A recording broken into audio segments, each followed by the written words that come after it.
xaflad si heer sare loo soo agaasimay oo ay ku qalin jebinayeen ardayda wax ka barata dugsiga Al-Mustaqiim ayaa lagu qabtay magaalada Muqdisho. waxaa xafladda soo qaban qaabiyay hay'adda Al-Mustaqiim Foundation oo isla munaasabadda qalin jebinta 60 arday oo ka mid ah agoonta dugsiga Al-Mustaqiim ku guddoonsiisay lacag ay ugu tala gashay farxadooda ciida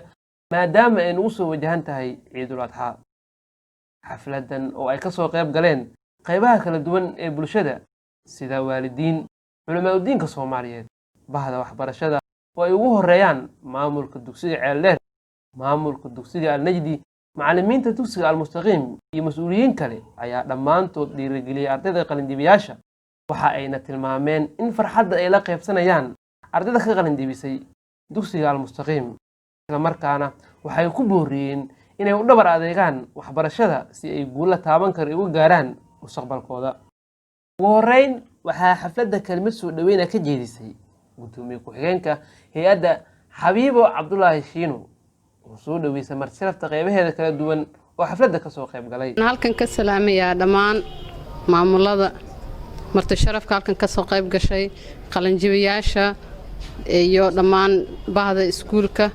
iyo dugsiga kulli. waxaan kaloo halkan ka salaamayaa ama aan ku soo dhaweynayaa walaalkeen gudoomiyaha hay'adda Al-Mustaqiim, dhammaan maamulayaasha iyo howlwadeennada iyo dhammaan hooyooyinka meeshaan nala fadhiyo. waa salaamantihiin, soo dhawow dhammaan. kelmadda soo dhaweynta kadib waxaa ujeedka munaasabadda ka hadlay agaasimaha hay'adda Al-Mustaqiim ahna maamulaha dugsiga hoose dhexe iyo sare Al-Mustaqiim mudane Cabdirashiid Cali Xasan. dhammaantiin halkaan u fadhinaa inaan farxadooda qalin jebineed kala qayb qaadano. dufcada ugu horeyso oo ka qalin jebinayso iskuulka Al-Mustaqiim oo ah qalin jebiyaasha dufcada koowaad ee dugsiga dhexe. waxaan marka hore leeyahay qalin jebiyaasha hambalyo aad soo gaarteen yoolkii aad hiigsanayseen oo ah bilow fiican. waxaan idin leenahay hambalyo. runtii waxaad halkan kusoo gaarteen dadaalkii aad samayseen iyo kartidiinii. waxaan idin leenahay insha allahu tacaala inaad halkiinii aad kasii wadaan heer fiican ayaad joogtaan. waa dugsigii dhexe ayaad ka qalin jebinaysaan, waa bilow fiican. insha allahu tacaala waxaa idin sugaysa waddo dheer oo ah dugsigii sare, jaamacaddii ilaa heerkii ugu dambeeyey ee jaamacadda. waxaan isleeyahay haddii maanta dufcada qalin jebintii ugu horreysay ee dugsiga dhexe intaanoo martiya oo kala duwan oo maamuus iyo sharaf leh ay kaga soo qayb galeen inay idin tahay qiimo weyn. dheeraamaya insha allah in ardayda hambalidooda iyo dhiirigelintooda waxaan sii doonaa martida qaybaha kala duwan. sidoo kale waxaa goobta khudbado ka jeediyey marti sharafta qaybaheeda kala duwan oo ka soo qayb gashay munaasabadda. waxaan leeyahay ardaydaas hambalyo. maanta waxaad bilowdeen qayb ka mid ah guulihiinii waxbarasho. waxaa idin dhiman guulo intaan ka waaweyn. insha allah waxaa idin leeyahay hore u sii socda. intaas waxaan ku dhiirigelinayaa ardayda qalin jebinayso. marka xiga waxaan rabaa inaan halkaan uga mahad celiyo hay'adda Al-Mustaqiim oo runtii maalgelinaysa ubadka Soomaaliyeed si heer sare ay ku gaaraan. ayagana hambalyo ayaan leeyahay. dunidan aan joogno 3 shay waxa aan la gelin waxba ma noqdaan. 3 shayna Al-Mustaqiim way garab taagan tahay ardayda Soomaaliyeed iyo kuwa dhiganaya dugsiga Al-Mustaqiim. waa maskax iyo muruq iyo maal. maskax iyo muruq iyo maal wax aan la gelin wax ma noqdaan. waxaan leeyahay ardayda waa idiin bilaaban tahay yacni ha caajisiina, ha laydinku daydo inaad hogaamiyayaal dhaqatiin ood horjoogayaal dhaqatiin oo mujtamaca anfacdiin ood naftiina anfacdiin oo dalka iyo dadka anfacdiin. sidaasaan idiin rajaynayaa, idinkuguna ducaynayaa. waalidiinta idin barbaarshayna waa mahadsan yihiin, khayr allaha siiyo. waa loo ducaynayaa, ayagana dadaalka halkooda ha kasii wadana leeyahay. ragga kale akhyaarta ah oo meesha kasoo qayb galay oo rag iyo haween ah si kasta ay ku yimideenba aad ayay u mahadsan yihiin jazaahum allahu khayran kathiir waxaan ardayda qalinjibinaysa u sheegayaa oo ugu dardaarmayaa marka waxbarashadoodii ma dhammaan hadda ay soo gudbeen marka hadda qalin koowaad aad dhigteen kii labaad aad idinka rabaa kii saddexaad aad idinka rabaa waa inay waxbarashada ay idiin macaato waa lidin wadaaya waa lidin soo dirqanaya marka sanadka wixii ka dambeeyo inaa iskuulka macallimiinta waalidiinta wax walba idinka aad ka maaratiin oo hawsha kala wadiina lidinka rabaa waxaan ardayda ku dhiirigelinayaa yacni inay waxbarashada fayska ثانويga ama secondary ay geli doonaan ay tahay marxalad cusub ay la qabsadaan una diyaar garoobaan sidii ugu la qaybsan lahaayeen ardayda Soomaaliyeed waxaa khudbadaha garab socday nashaadaad ay soo jeedinayeen qaar ka mid ah ardayda wax ka barata dugsiga Al-Mustaqiim sida heeso gabayo iyo nashiidooyin qolaba calankeed duwayno inaga kaniwa cirko kalae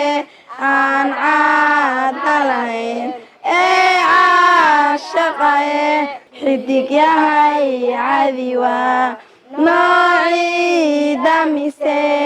caradaad kaliga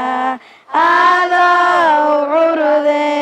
cadceeda sideed u caanaqae macallimiinta Al-Mustaqiim iyagana murtiba u marin maanta ومعلمين علمي أقن مولاكم من نيساي ومعلمين علمي أقن مولاكم من نيساي ومعلمين وذا مدارية بهدر أهوان الله باي أقن إيا غفرت بعمل قريش أمياتي فقط معوت ظلماتي بنور علمي بقياتي كما أبقيت عزاتي معررا من ربقاتي فإن جهل القاتل مضل للكرامات تقبل التحيات فقد خطيت عدلاتي وكنت في خلالها waxaa xusid mudan in maamulaha dugsiga Al-Mustaqiim Cabdirashiid Cali Xasan maamulihiisii dugsiga sare Ustaad Xasan Sheekh Cali oo xafladda goobjoog ka ahaa waana kan maamul Xasan Sheekh Cali oo kelmad gubaabo iyo dardaaran isugu jirta goobta ka jeediyay ardada qalin jabisay si gaar ah dugsiga dhaxalka qalin jabisay waa marxalad kamid ah maraaxisha waxbarashada ee asaasiga ah waxaan dhihi karnaa waxay soo gudbeen qaybihii ugu muhiimsanaa waxbarashadu waxay ugu dhib badan tahay qaybteeda koobaad marka qaybteedii koobaad ee asaasiga ahayd ay soo mareen marka kale waxaan dhihi karnaa wali waxa weeyaan bilow ayay ku jiraan si kale markii loo yiraahdo waxa weeyaan waxbarashadii way dhadhamiyeen waxaan ognahay xoolaha markii ay aan baranayaan waa laga naasabaraa markii ay dhadhamiyaan ka bacda ayaga ku sii orda lagama celin karo marka waxaan rajeynayaa inay markaan aan barteen oo iyagu ay kor ugu sii socon doonaan insha Allah inta dhiman waxaan leedahay soo dhawaada waxaan maleynaa ardada awoowan wahay oo awoow waxaan uga ahay maamulkoodan maamul oo ahaa marka awoowayaal soo dhawaada leedahay gabadhii xafladda waxaa khudbad mahadcelin ah ka jeediyay munaasabadda gudoomiyaha guud ee hay'adda Al-Mustaqiim Foundation mudane Cabdixakiin Cabaas Xaaji Iimaan waxaan rabaa inaan u mahadceliyo dhammaan ka soo qaybgalayaasha intii aanan gaarin inaan u mahadceliyo dhammaan dadka naga taageeray hawshaan inaan qabanno marka ugu horeyso waxaan u mahadcelinayaa qofka u sabab ahay in hawshaan la qabto oo waliba anigu aan qabto waa aabahay Cabaas Xaaji Iimaan intaas kadib waxaan rabaa inaan u mahadceliyo agaasimaha hay'adda Al-Mustaqiim Cabdirashiid Cali Xasan oo la'aantiis aan la furi lahayn iskuulka dad waxaa jiro dhaqaalo badan ku bixiyo hay'adda iyo iskuulkaba dadkaas waxaan rabaa inaan ka xuso Sheekh Xasan Jaamici oo ku nool waddanka Mareykanka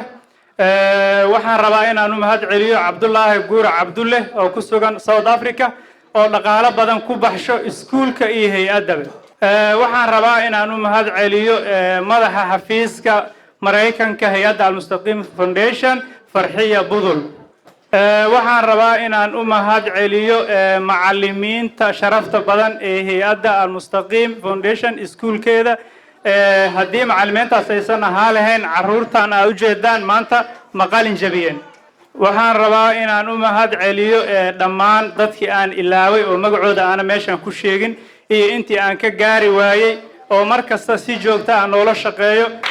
waxaan ka codsanaynaa waalidiinta iyo agoonta inay noo soo duceeyaan si aan hawshooda u hormarino si ay noo suurto gasho inaan iskuul weyn dhisno ilmaha hadda meeshay 200 ka yihiin 2000 aan gaarsiino iyo ka badan carruurta dharkooda cuntadooda caafimaadkooda waxaasoo dhan buugga waa noogu qoran yihiin inaan mustaqbalka aan wax ka qabanno laakiin in dadka ilaahay noo soo jeedsho oo ilaahay ka soo qaado ha la soo duceeyo ugu dambeyntii waxaa abaalmarino la guddoonsiiyey qaar ka mid ah qalinjabiyaasha kaalmaha hore ka galay imtixaankii finalka iyadoona sidoo kale hay-adda almustaqiim 60 arday oo ka mid ah agoonta dugsiga almustaqiim u qaybisay lacag ay ugu tala gashay farxadooda ciidda maadaama ay nagu soo wajahan tahay ciidul adxa hay-adda almustaqiim waa hay-ad khayri ah oo caawiso dadka danta yar waxa ayna si gooniya isha ugu haysaa hadda jeer qoysaska agoonta ah